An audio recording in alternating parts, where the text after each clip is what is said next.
apt if you could use a stylus for some more precision, but yeah, it would be interesting. I mean, if you are into creating, you know, like, it reminds me of, like, an 8-bit, like, 3D sprite-based character thing, you know what I mean? Like, I don't know. Yeah, it looks pretty yeah. cool. You know, it's probably not my cup of tea, but if you are into that creative, you know, Minecraft kind of stuff on a very small scale, this might be something that might interest you. There you go. Our next game up. here, bringing, I mean, it wouldn't be a week if we didn't have a Neo Geo game. And this time, actually, It just wouldn't feel right. we've got Neo Geo Super Sidekicks for $7.99, as the Neo Geo games always are. And this is a soccer game that actually looks pretty cool. A soccer game. Can you believe it? Or, as they Something call it that's across not a the fighter. pond, football game. Depending on where you live in this world. That's right. Yes. This is not a shooter. It's not a fighter. It's a soccer game. Well, I feel like it does fall into... shooters and fighters have to be obviously 1 and 2. And then 3 is sports games. So it still falls in that... Well, what? What else is there? Golf? There's golf. There is... Wasn't there a baseball game of some sort? Or I thought there was some more sports games involved. No? Maybe I'm wrong. Maybe. Maybe they can't just remember. haven't come to the Switch yet. But I feel like sports games are very well represented in the Neo Geo library. But if this sounds cool to you, check out. It has the beautiful sprites, of course, and it's $7.99. Now, what you might want to keep in mind, I know I saw on Twitter, you know, people asking, like, is this game worth it? They said it's a fun game, but I guess that Sidekicks 2 and 3 are better games. And the way that these Neo Geo games have been flooding to the 3D, the Switch, you might see those come in the near future, you know, if you do want to hold out. But, you know, there's also a chance it might never come, and you might want to just dive in right now. Plus, there's fans in the stands holding signs that say, "Top scorer." And I like how they're, like, 2 signs right next to each other. And they're the same. It's like, those sons of guns brought a top scorer sign too. That was our job this week. You dang giblet heads. Yeah. Yep.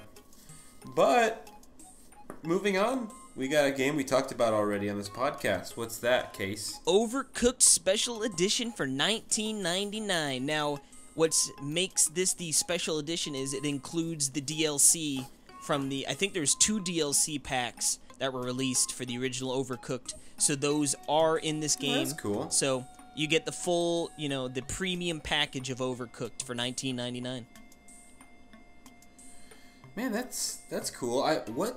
What is it, levels? Like, what's the DLC? Oh, I haven't dipped my toes into the DLC yet, but I did see on, like, the main menu, like, I see them there.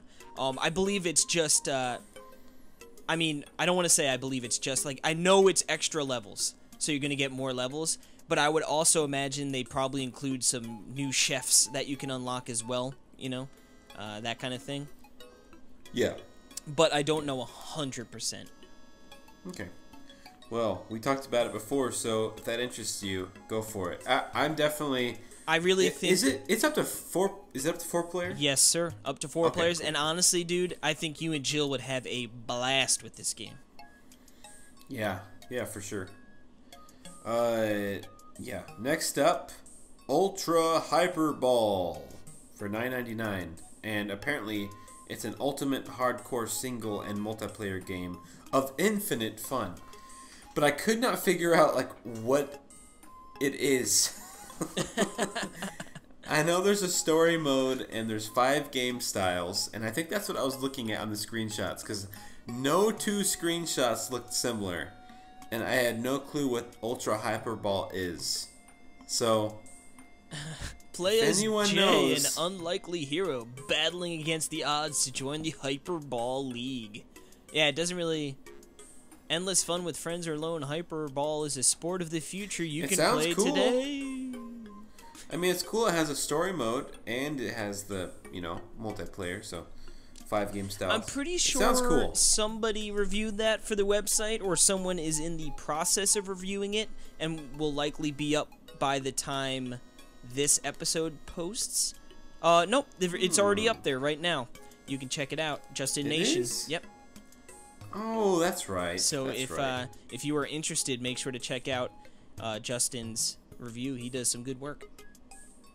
Yeah. Now, moving to the next one, we have Infinite Mini Golf coming out for $14.99, and this is cool. It not only is a mini golf game, but it also has a creator suite as well, right? Where you can create and share your own mini games. Like 3D things. Like you can make your own mini golf course. Like how fun does that sound?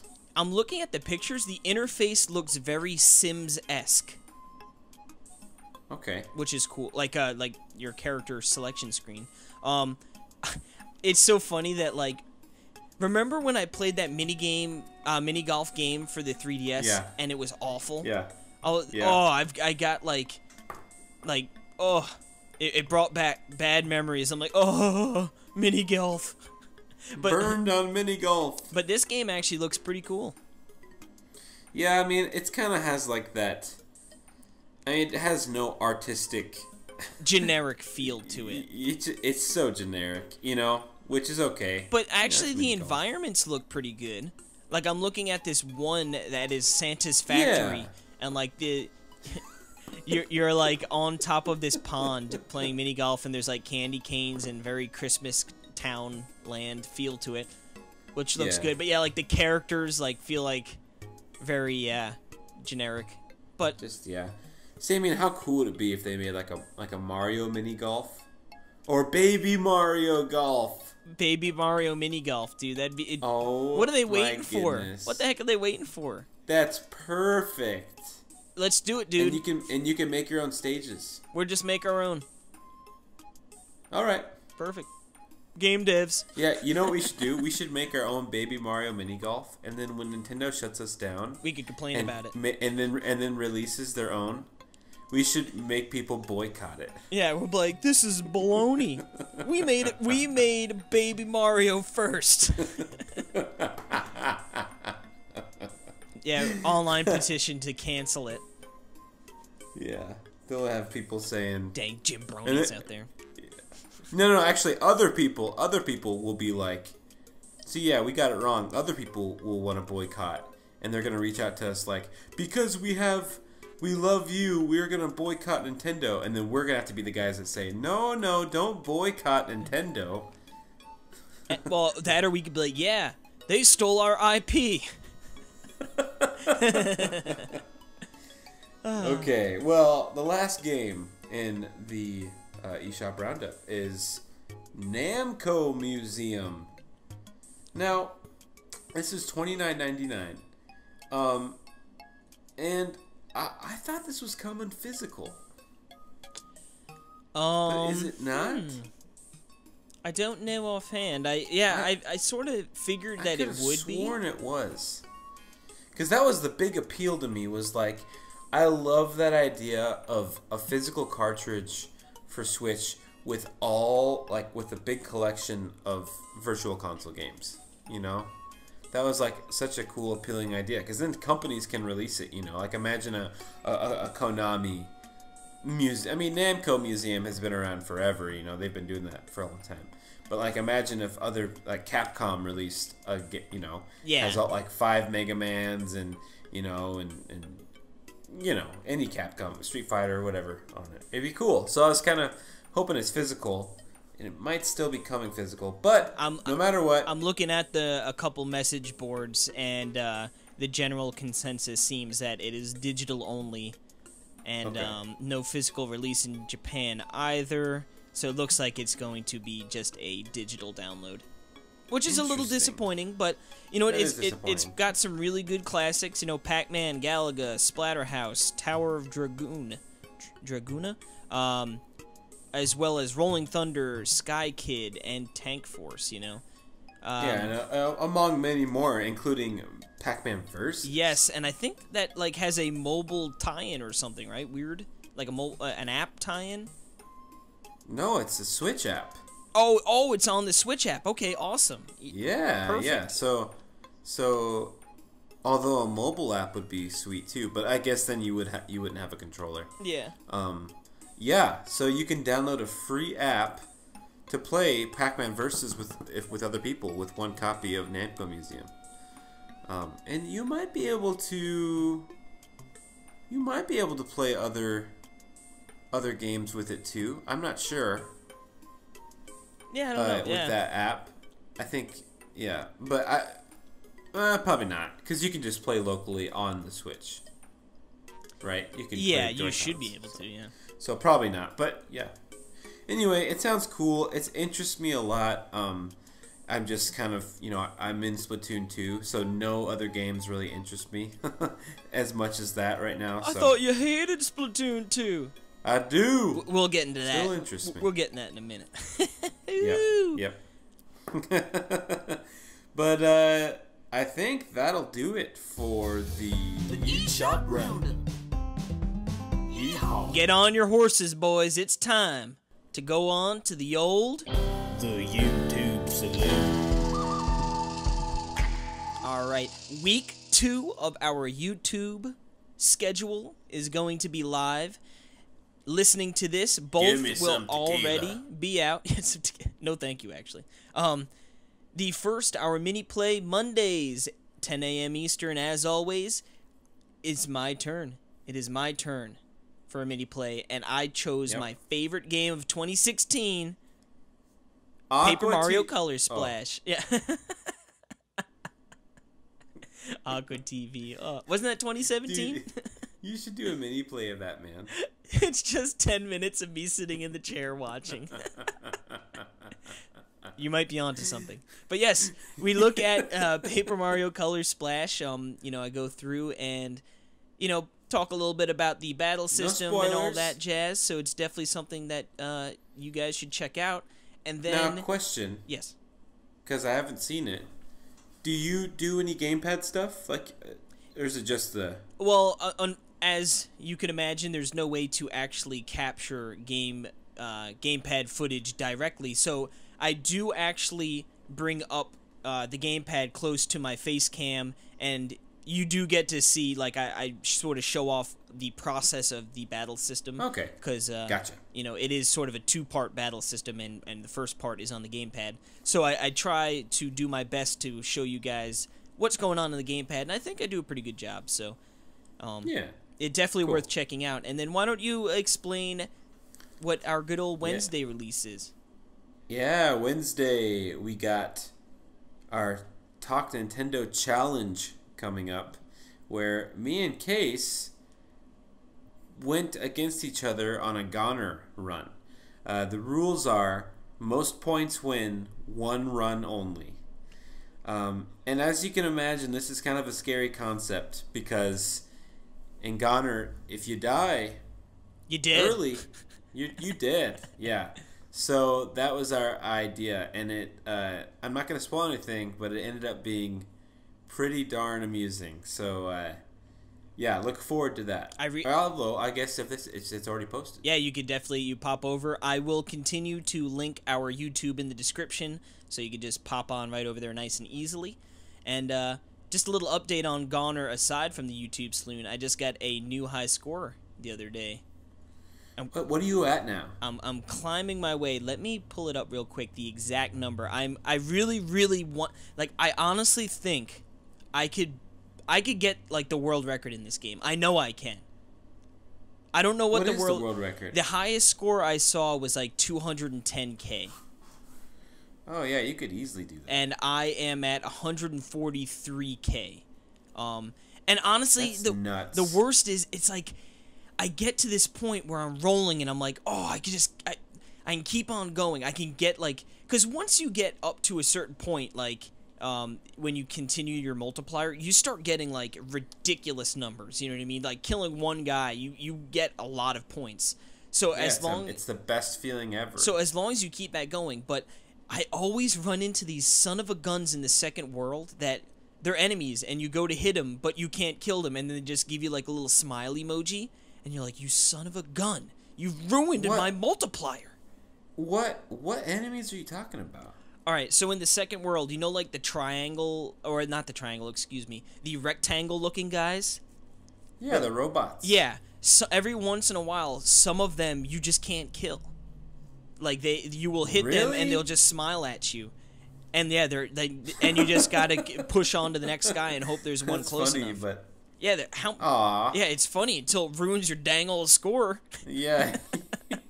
It's funny for me. Yeah, it's not funny at all. But Goner, man, I play that game daily. Still, every day I log in and I play a little bit. So, but yeah, no, it's a great challenge. Although I'm really proud of that challenge, our challenge series. I mean, don't get me wrong, I love the mini play too, but I really, really love the challenge series, and I think it's definitely something worth checking out.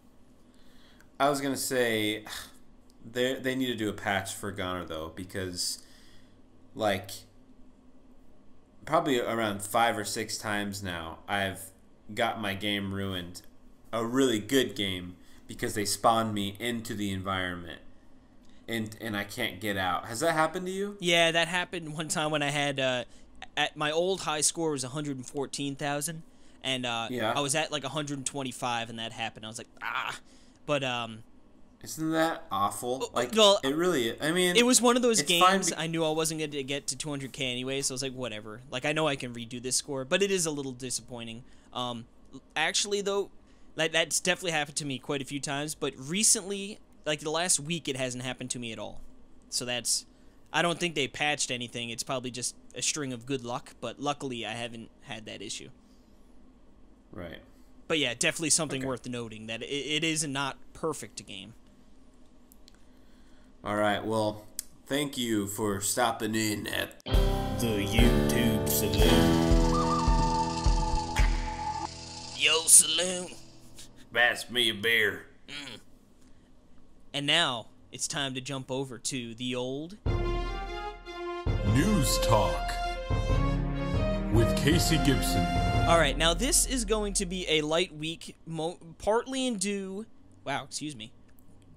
partly, in fact, to the... Wow, we're just going to start that over.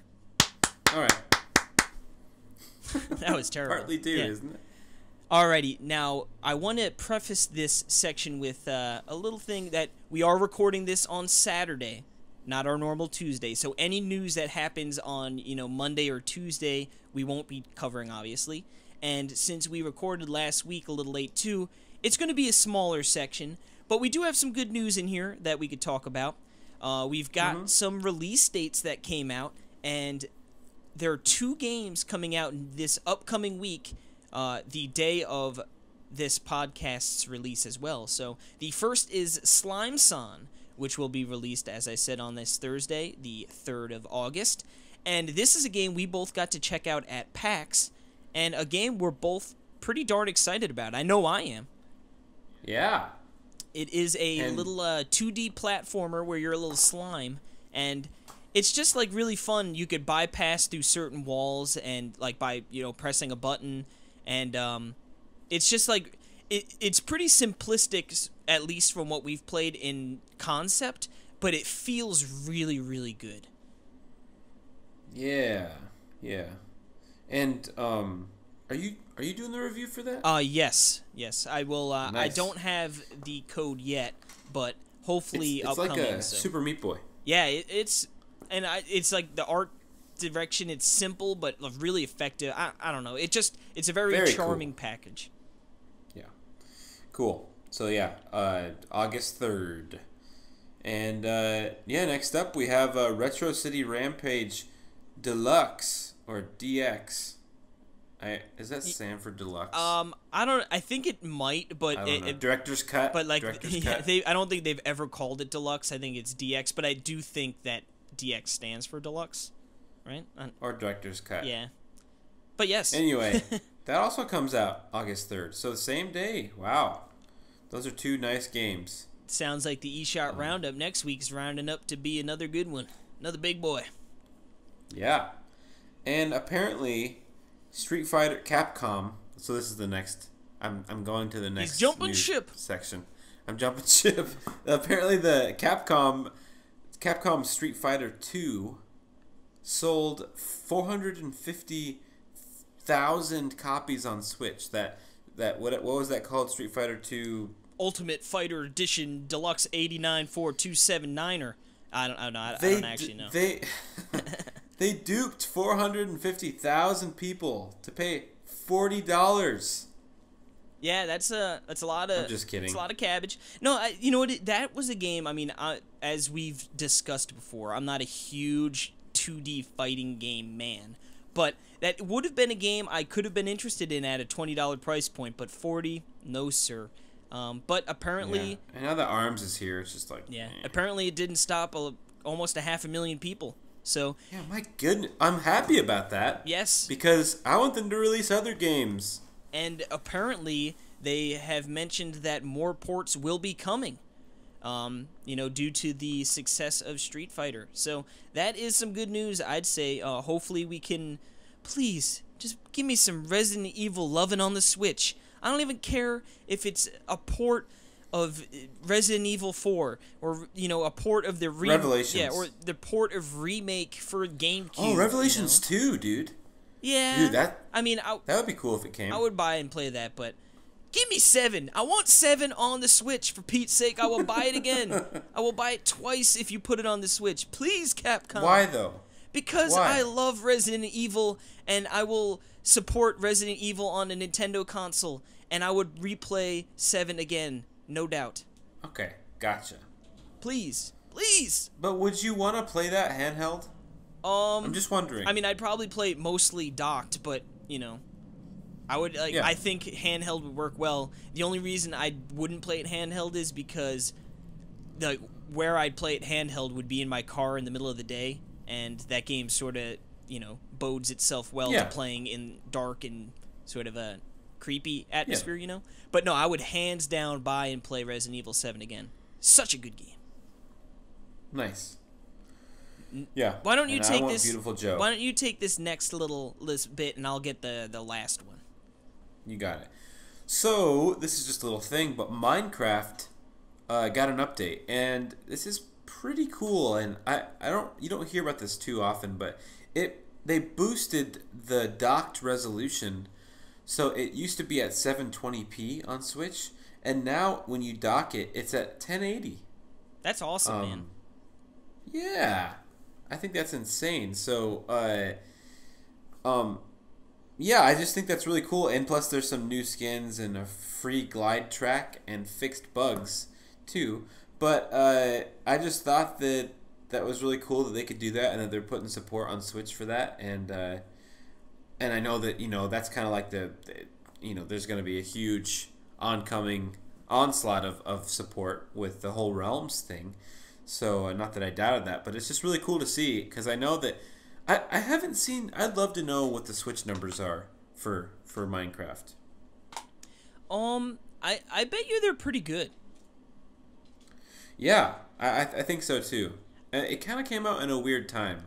Because it finally gives you that bit of, I mean, you've got portability, obviously, is amazing, and then now it's going to look just as good as the other systems, you know what I mean? Maybe PS4 and Xbox One might have, longer draw distances, but, as far as everything else, it should look pretty, on par. That's what I feel like. I mean, take out the PC version, because, that's just... If you're comparing the console versions with the mobile versions, this is, the best of both worlds, I feel like. So... yeah. It's cool. It's cool. So, yeah. And then what's our last thing we got here? Now, this last bit of news makes me very, very happy. We got a YouTube or a Facebook update. Jesus, excuse me. I'm sure it's probably on Facebook too. But Twitter update from the Square Enix guys working on Dragon Quest XI. And we have news that it is indeed coming westward. Now, this was pretty much... everyone knew it was going to come, obviously. Or at least you'd imagine, the over... I feel like most people, mainline Dragon Quest that isn't an MMO, you know what I mean? It should have been, more often, than not, it was going to come, you know what I mean? But now we have confirmation that it is coming in 2018. They did note that it was a lot of text to translate, so that it is a big project. They also gave us the name Echoes of an Elusive Age, so sort of an interesting little surname there. Dragon Quest Echoes. Yeah, I know, that's what I was thinking too with Fire Emblem. Shadows of Valentia. Age. Now, they also confirmed that more news will be coming this fall, presumably the platforms. They did not list what platforms will be coming. We already obviously know that it's going for PS4 and 3DS, and I'm pretty sure it's pseudo-confirmed for the Switch. Like, mentioned that it would be coming, but not a lot of details on it, So, right. I hope, I know the Switch version is not out in Japan, so they're probably working on that version now, and simultaneously while they're working on the localization, and I hope that those sort of sync up together so that when it releases in the West, it will be day and date PS4, 3DS, and Switch. There are some speculations that maybe they don't even bring the 3DS version over and they just bring the Switch version over, because at that point it's going to be 2018 and could potentially be later in the year of 2018 by the time it comes. So we don't know. I think it will come out on all three. I don't know if it'll be day and date with the Switch version. That obviously will be sort of... I think it's cool they're coming out on all three, though, Oh, yeah, no, I mean, that kind of guarantees a gigantic success. Yeah, no, I mean, for them, might as well, right? Especially if it's just a matter of translation, which will obviously work for all versions. Now, what is cool that actually that news came out the other day, but I just saw this right before recording, and they are working with Nintendo and releasing a new Nintendo 2DS XL, or LL as they call it in Japan. And it is really cool. The picture I put in the show notes, I'm sure you've seen it. It is a really, really cool looking 2DS. Now, it's like a black 2DS with like a little print on it. Looks like a sword and some enemies and some slimes. And then in like half of the cover is like a big metallic slime on it. And I think by looking at the pictures, that slime might actually pop out a little bit. Like, it's not just a print. I think it might actually, like... It looks like I think it protrudes out a little bit, which, honestly, I like a little less. Like, I would have rather it been a print. But still looks really cool. Yeah. Who knows if it'll come to the West or not, but... It looks pretty goofy, but that's what the whole slime thing is. That's sort of like Dragon Quest in a whole... Slime is so weird. Yeah. I just think it's so weird. It's just that big... goofy, googly eyes with just a... I love it, dude. Just a smiling... He's always so happy to get his ass kicked. All right, well, I say we take a little break, and we're going to come back, and we're finally going to go a little in-depth about Splatoon 2. Splatoon! If that's okay with you. Yes, sir. Well, Giddy up. I'm going to go get myself a little drink.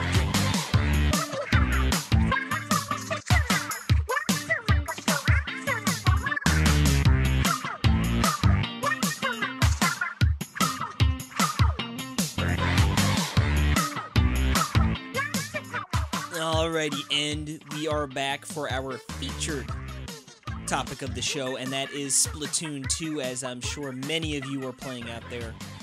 We had a great conversation last week that was unfortunately destroyed by that awful program Audacity. Big mean jerk. Well, yeah, okay. Just so if anyone else is wondering what happened. I recorded it, and I had just previously updated my operating system, and I think I have like an old version of Audacity that wasn't updated, or something, and basically it just wasn't saving the files to anything. It's really stupid. So it was recording, but it didn't have anywhere to save, and I think I have to update it. But anyway. But anyway, yeah, it's frustrating. Splatoon. Yes, this was dubbed the greatest game of all time by Perry before playing it. right? Just about. You were super excited. You're like, So how? it's a sequel to one of my favorite games, if not my favorite game of all time. And you were thinking, how could they possibly? Like, there's no way they could mess this up at all. This game's going to be just build on an already great foundation and deliver us a great early, I don't want to say launch title, an early, in the life cycle game for the Switch. Now, you've had some interesting experiences so far. And have so you have you. Oh, yeah. Well, do we want to start with the good or the bad first? Let's start with both. Let's just go with both. Because I think it's good to just get neither. Yeah. I said both. No, here's the thing. Okay. I got the game. I'm loving it, even before I got the game, Splatfest was awesome, Get a matchup with your buddies, get on a team, it worked really well. You couldn't do that before in Splatfest. So, you have like the total hope that it's going to end up how you like it, right?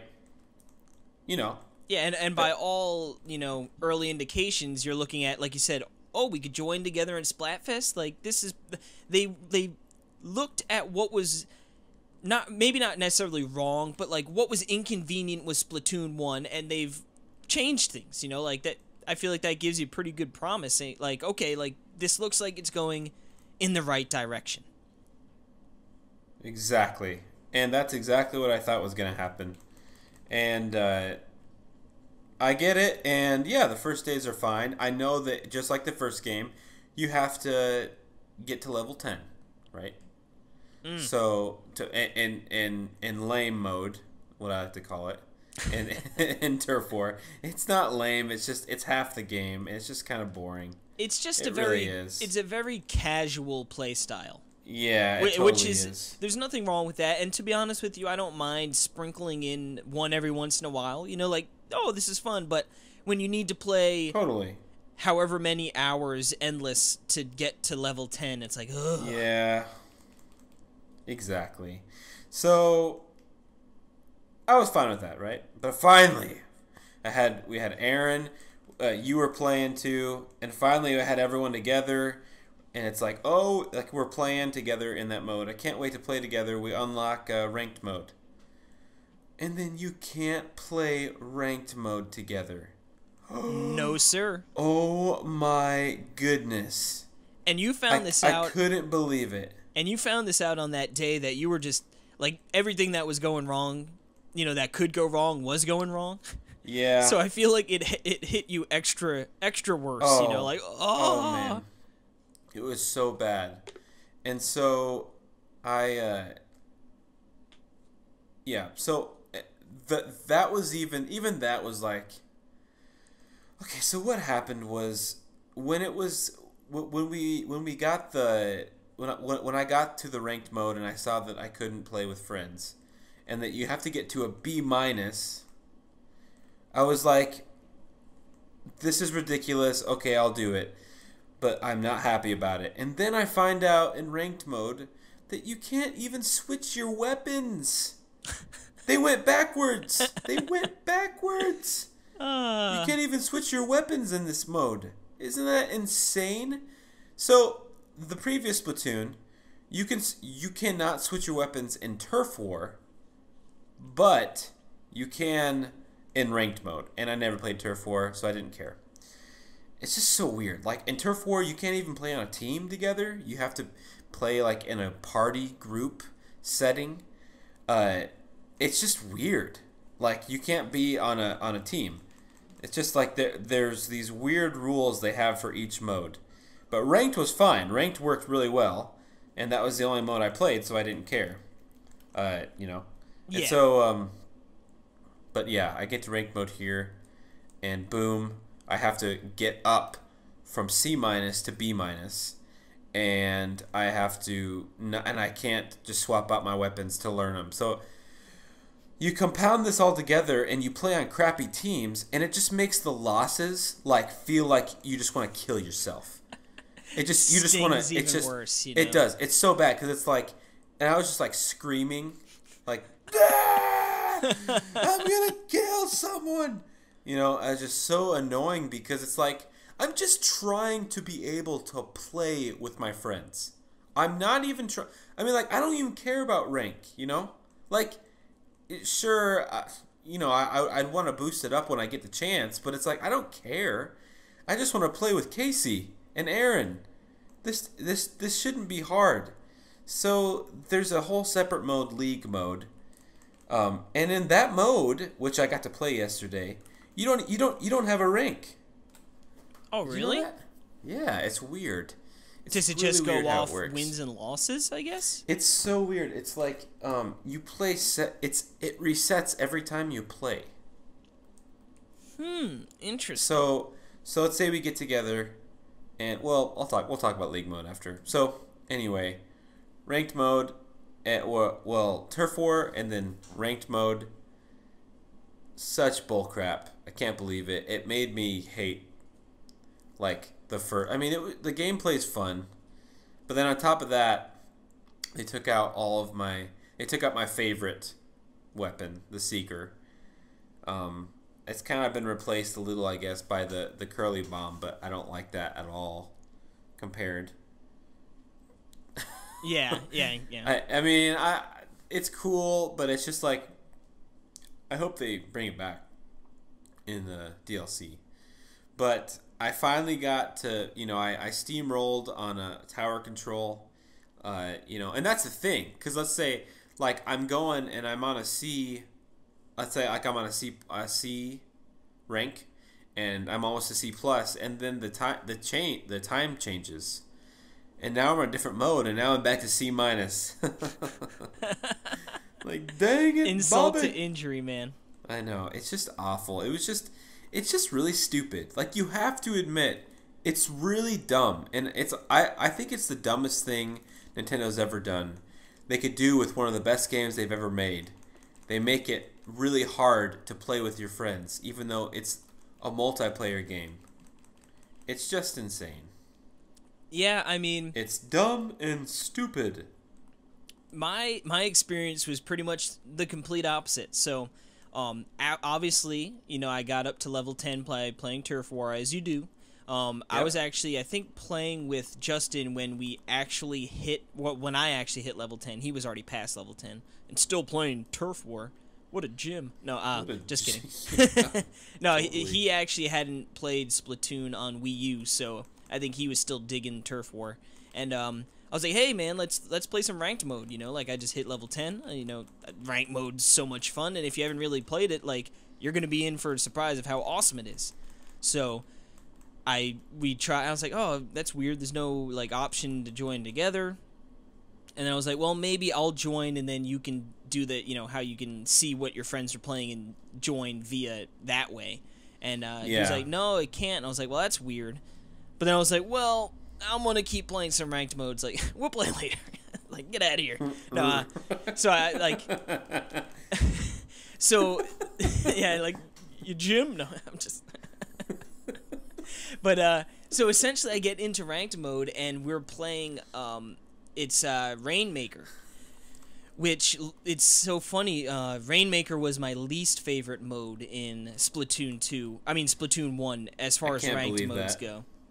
Yeah, I don't know. It was insane. just grabbing the Rainmaker. I hated it because, like, the tornado, I felt like never killed anyone. It was annoying. I don't know. I just felt like anytime I got that Rainmaker, I was donezo. You know what I mean? So, like, then I was just like, well, I'll let other people grab it. And then when your team stinks, you know, it's like, doesn't work out. I don't know. It was my least favorite. I like the other ones better. So now that was the first mode I got into in Splatoon 2, and the changes to the Rainmaker are just incredible.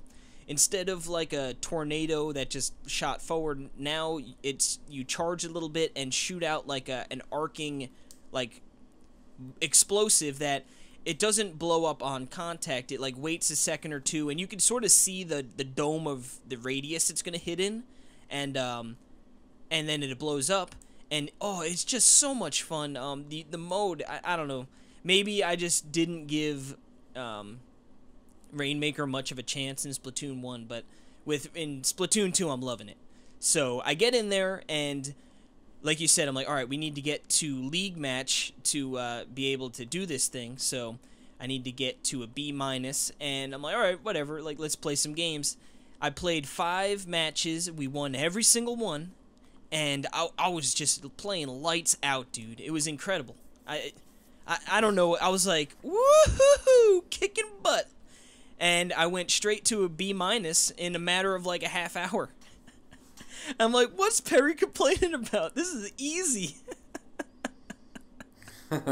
Meanwhile, you're having like the worst time ever. I'm like, I love Splatoon 2, man. This is amazing. I know, you're like dancing. Best game ever. No, it was just so funny, and I was like, all right, well, I guess B minus, I can call it a night now. And it's funny, I went and I played last night also, or no, or maybe it was 2 days ago. I went in and it was tower control. I'm like, okay, like, let's play some of this. And I mean, I still have league match opened up now because I hit B minus in one of the ranked modes. But each mode you actually have your own individual rank. So I was at C minus again, and I'm like, all right, let's play some tower control here. Boom, dude, 5 matches, 5 wins again.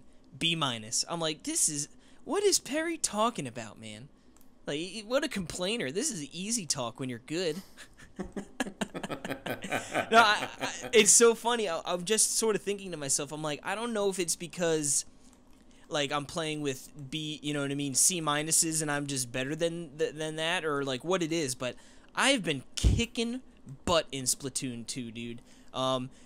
As you were talking about sort of the changes, like, they got rid of the sub weapon you really like. They made a change to the bubble. So I'm a Splatshot Junior kind of guy with the bubble in the original Splatoon. In Splatoon 2, I'm continuing to use that loadout, but instead of the bubble shield, you just get like a power shield or power armor. And you're not invincible. You can still very much die. You know, like if someone, like you pop it and someone's just blasting you in the face, like you're still going to die very quick. But it gives you a little extra coverage. But what's nice about it is when you get hit, you don't actually get pushed back. You know, for instance, in Splatoon 1... Well, you do when it breaks. But not nearly as, you know, egregious as the shield in 1. Like, there would be times when I'd be on tower control, and then I'd pop it, and then they'd shoot me, and I'd go flying off of it, and then I'd fall down and die. I mean, it was balanced really well. You know, I mean, you would still own with the bubbler. You Oh, know no, what I mean? no. I don't get me wrong. I love the bubble. But, like I said, I like this better just because situationally speaking, like I said, when you're on the tower, you can use it, and you're not going to go flying off the tower. Where with the bubble, like, you would get hit, and it would just push you really far off the tower quick. So I really like the changes. You know, I should really branch out and try some new weapons, but I've been just slaying, dude, and I haven't really played, now that I'm B rank or B minus rank in both those modes. I haven't played against other Bs, so maybe that'll even it out, and, you know, maybe it's just like I'm more of a B kind of player, but for right now, it's just, I'm unstoppable, dude. I haven't lost a ranked match yet. Undefeated. Wow. You are. But no, I mean, like I said, I'm lucky in the sense that I got lucky enough to be paired with some solid teams, and, you know, I was able to get to that B rank really easily. But it is sort of asinine that to even play with your friends. To me, I don't get the ranked and league matches. I mean, I guess the only thing I could think about... I get it. Yeah, I mean, I guess it makes sense in, like, when you're playing ranked and, like, oh, I'm joining 3 other random people to play ranked, and we're playing against a team of 4 people who are, you know, presumably talking on, you know, Discord or Skype, and they're gonna roll us every time. Like, it's gonna be no decision, and that makes your rank worse. So I get that, but I don't get why, like, they both should have been unlocked after level 10, and it's like, hey, if you want to go here and play random people and work on your rank, like, everyone's gonna be random, and that's just how it's gonna be.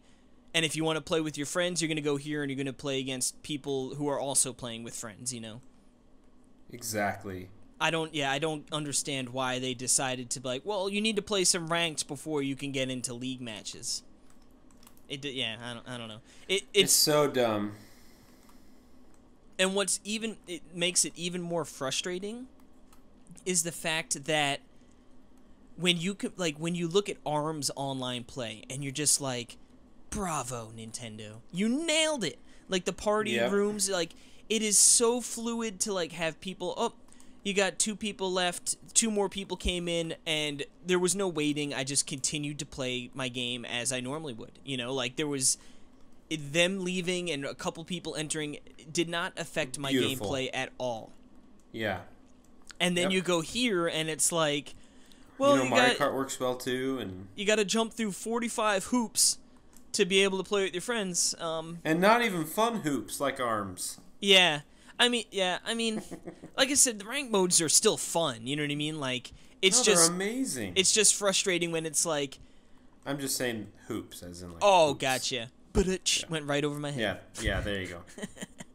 But it just doesn't make sense because then it makes those feel grindy and like instead of organically like, oh, I'm gonna get up to a B rank and have a really good time doing it. Now I'm like, I need to get up to a B rank in order to do this. So now I'm not having as much fun. It's so freaking annoying. Yeah, and it's so freaking annoying when I don't have a good team to play with because I want to play with my friends. I want Casey to carry me to a good rank. Yes. Well, anyway, I finally got to it, and I tell you this, I will never forgive Nintendo for what they did. I think that's the stupidest thing they've ever done, bar none. Stupidest thing they've ever done. I know that. I don't know how you can mess up that bad, make such a stupid decision. Yeah, I see. If it was me, I would be like, I somewhat get that. Okay, you need to play X amount of Turf Wars before unlocking the other ones. I don't think I would. I don't think I would do that. Not but for I can. The second one. But I can. Well, let's be serious. The majority of people playing Splatoon 2 probably didn't play Splatoon 1. But I'm just saying, it's like.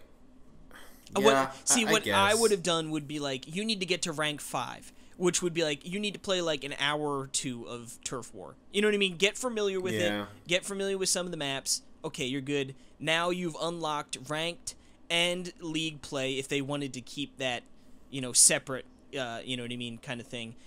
And there you go.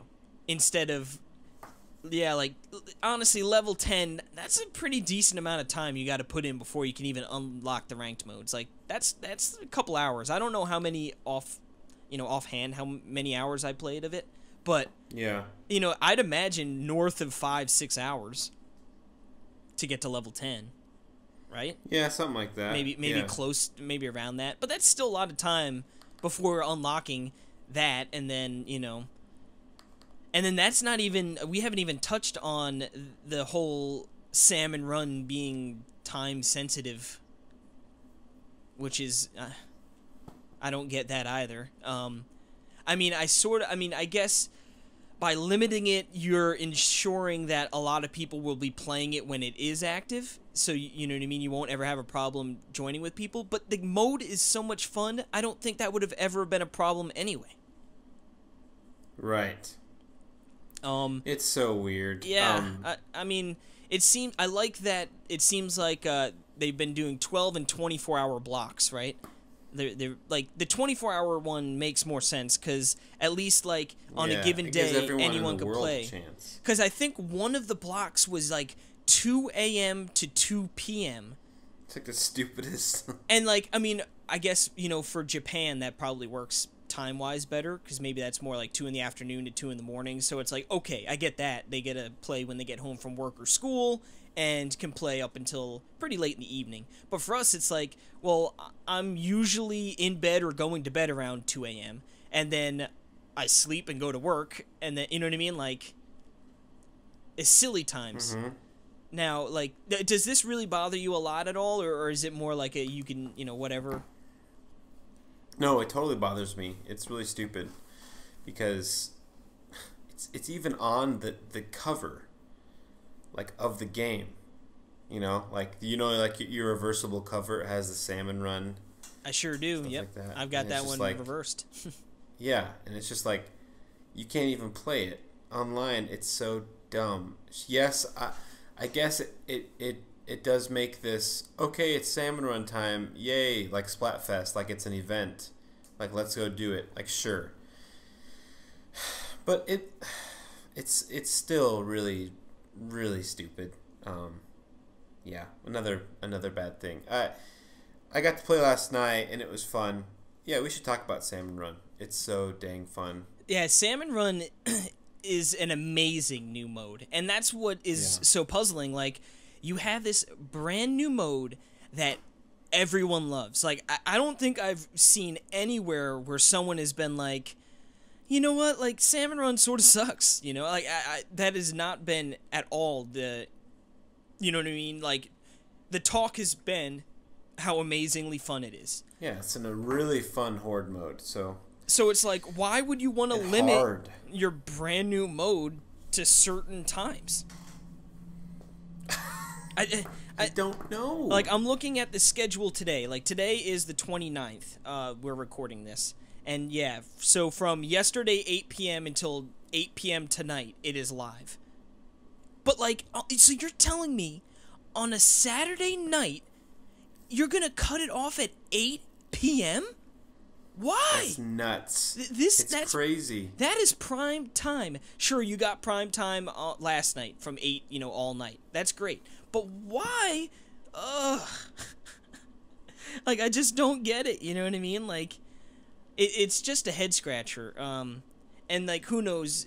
I feel like they've been pretty liberal with the times. Like, it's available more often than it's not. But, like, just make it available all the time. I'm hoping maybe in a future patch down the road there will be like, all right, like, let's just open it all the time. Right. Or maybe be like 48-hour blocks. Like, we're opening it up at 6 p.m. on a Friday, and it's going to be open until 6 p.m. a Sunday, you know? Or like, it's going to be open all weekend, available. Like, yeah, I mean, it's dumb. That's what I'm saying. It's like it all, like, if pick one of these and it's forgivable, but no, not all of them at the same time. Yeah, it's just like I said, when it's so puzzling, but it's so dang fun when you look at ARMS and how well that online ecosystem is and how it all works together and feels very fluid and very just smooth. And then you look at ARMS and it's very clunky and you got to do this and you got to do that and you can only do this at certain times. I mean, it works when you've jumped through all the hoops. The online works great. It's just I just don't totally understand some of the decisions, you know? And, like, it's only been negative. I feel like it... Yeah, it's only been negative, like, to the... Like, the otherwise amazing gameplay. Exactly. I feel like a bunch of it is probably having to do with matchmaking, right? You know, not being able to pick your weapons, holding it so that they can match you with other people, getting you into things faster. You know, I feel like that's probably part of it. If you know what I mean. Yeah, so, I guess, but... Like, that's what I was thinking with, like, not being able to change your your weapons in ranked mode. Like, maybe they factor in what weapon you're using when they pair people together. And, like, you know, so you don't get, like, oh, there's just a team of 4 people with rollers, you know what I mean? Like, well, that's going to be tough, you know? Right. But that's okay. But see, like, I've actually found a flawless, method to never have to deal with that is just by using the same gun every single time. And then you're good to go. You'll never have to worry about changing it. There you go. That's what true. I do. It works for me. Yeah, that is cool that you can do that, you know? Like, I love switching weapons and playing with different stuff. So, but it's cool that, like, you know, totally keeps your interest in everything. You know, what's the it's like, why special on that? Why fix it what ain't broken, you know? Right. It's the bubble is the special. Yeah, it's the power armor. And then what's your sub-weapon? It's like a grenade. Okay, gotcha. Very standard, but like I said, I'm sure there would be other guns that I would like and have a good time with, but it's just, I've been doing so well with this, like, why change it? Well, here's the thing. This has delayed the alley cats, okay? That's what's so annoying about this whole thing, is that, you know, like, I wasn't ready, to do it, and then Aaron wasn't ready, and then Dan isn't ready. Casey was always ready. He was always at B- to play. I've been B- since day 2, son.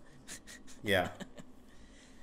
Well, what stinks is, I was going to say, tonight I am free. We could play some Splatoon League match, and we could have played some freaking, some Salmon Run, but I know. It's going to have to be before 8 p.m. I know, and we were playing last night, without you. I had to get dragged to the dang old bar. This is kind of cool because if you're playing with 3 people, and then, you can recruit. See, that's the thing. Salmon Run does it perfect. It does it perfect. Now, one of the things in Salmon Run, one of the big, cool ideas that works well is that you don't get to pick your weapon. So you just got to work around that. So it makes that not an issue.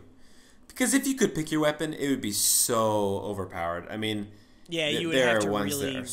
You'd have to ramp up that difficulty, way higher. Yeah, and it helps you learn to use different weapons. Anyway. That's actually part of why I sort of like Salmon Run, because it actually gets me out of my element of using the same weapon, Exactly. So, it's really cool, because you can team up with 1 person, or 2 people, or 3 people, and then, go in. Or, if you only have 2, you can hire other people, and get random people to come in. So, that's a huge step up. Huge step up from Splatoon 1, right? Oh, yeah, for sure. You could not do that. It was so dumb. So, but that's just for the Salmon Run mode. I haven't tried League mode yet. No. Well, I have played League mode with Aaron with 2. Didn't you play with Dan? But that happens all the time. No, not League mode, because he hadn't got B- yet. You guys were doing Salmon Run. That's right. That's right. Yeah, see? In Salmon Run, you don't have to do a stupid... you have to do that dumb tutorial, but, that's over in, 5 minutes. But it's just ugh. Yeah. But, yeah, it's cool. So even if, you can't find someone, we were waiting for 1 person to come join our team. It didn't happen, and when the time went out, it just sent us in with 3. So... it doesn't wait around. You have to have 4 to go in. And me and Aaron have been playing at work. We played just 2-player Salmon Run, when it was closed, local. Mm-hmm. And that is amazingly fun. And what a different dynamic, and how it's so hard. We were just screaming and cheeseburger, tractor, get over there, get the snake, a fish. Yeah. It's just crazy. So. Yeah. That's the good thing I think about Salmon Run is, unlike ranked modes in Splatoon 1 where it's 4v3, you're at such a disadvantage that it's not fun. Obviously it's really fun when you actually somehow do pull it off and kick their butts. But in Salmon Run, it's nice that, you know what I mean, you can do it with 2 or 3 people, and it's just a matter, especially I'm assuming local play, you can set what percentage you're at, before the match, right? If you, I believe so, yeah. So it's if you have 2 people, it's if we had 4 people, we're pretty capable, we could do 150%, but since there's only 2 of us, let's do 125 and see where we're at, and you can sort of just... 125? It just goes up to 100. I thought it went 100% and then it added 5, 10, 15, 20, 25. Oh, I don't know. Whatever. You can whatever, yeah. You can tune it to your, your difficulty level to what you've got to operate. So, and it's sure, we're not pushing the hardest difficulty, but there's only 2 of us and we're working together and completing this, which is, it feels like that difficulty for only 2 people, Right. Which is and that's the nice. thing is, yeah, I think it is toned down for 2 people. I think. Anyway, the last point I want to make is there is kind of a little amount of bullcrap in the Salmon Run, whereas if you aren't matched up with people that are the same rank as you won't get any points. Yeah, that's sort of silly. It is silly, but you still get bonuses. Well, you just don't get points for your rank. I could see, now let me ask you a question. Say you're ranked higher than me. You make the game, I join your game. I'm not getting any points? I think you are. You will get points. Okay. You'll get points. Then that would make sense, because I could see, if you were a higher rank than me, and then I made the game at my level of difficulty, you know, and then you came in there and you're like, oh, well, this is easy peasy, let me just help you here, and I'm gonna get points towards, you know what I mean, like that I get. Because then people would just be like, well, I'm just going to join someone who's lower than me and just rack up points that way. And then I think that once you get to my point, then we'll both start earning, you know, so it works. So to me, I feel like that makes sense. Yeah. Like, as long as, if it were an instance where you made the game, and it's harder difficulty, and I'm lower rank, and I wasn't getting credit for that just because we weren't, that I would find dumb. Because it's like, well, you know, this is harder than what I should be doing. I still, you know, if we're able to do it, I should get some points for it, you know? But if it was like, that makes sense. So that seems like it actually seems pretty fair. Yeah. Yeah, I do love the game now. I also hate the game, but I do love the game. Well, I love Salmon Run. That's what I told Perry the other day when he was in his angry mode. I was like, just think about it. You're going to play probably like 400 or 500 hours of this game, and like you had to wade through a bunch of crap for like 10 hours. In the grand scheme of things, that's a drop in the bucket. And it's annoying, and I'm not excusing Nintendo for these silly ideas, but you're just being optimistic. Good old optimistic Casey. Yeah. I just need to spread the good vibes. Yeah, I hear you, and I know it was just like I was just fed up, totally fed up. Hey, you had one of those days, man. I've been there before. Yep. Anyway, thank you for listening to our Splatoon 2 rambles. Now, fair warning to everyone listening. I mean, this game is going to be pretty present in my life from now on. So, I mean, of course I'll play other games. Of course I will. I'm going to play other games. No, you're not. For sure. That's all he ever played for the rest of time. Yep. But I think that's going to wrap up our show. Yes, that's going to bring us to a conclusion. You can find us on Twitter at Talk Nintendo Pod. That's Talk Nintendo POD. You can find us on YouTube. It's weird. I've tried the YouTube.com/Talk Nintendo. It doesn't work. I will have a link again in the description, and I will actually try and find out how we can get it to be just /Talk Nintendo, or if there's an easy way. There's got to be an easy way for I think it might be like, I think you have to have a subscribers or something. Maybe. We're climbing in subscribers, like so if you guys could please check out our YouTube videos, and if you like what you see, please like, subscribe, comment. We really appreciate it. You can find myself on Twitter at case_jets, and you can find Perry at P. Burkham. P. Burkham, short and sweet. Alrighty, that's going to bring us to the end. We want to thank you again for listening, and we will see you next week, as always. Stay fresh. Don't get cooked. Stay off the hook, baby. I think I reversed that. No, that was right. Shebang.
Thank you, 1-2 switch.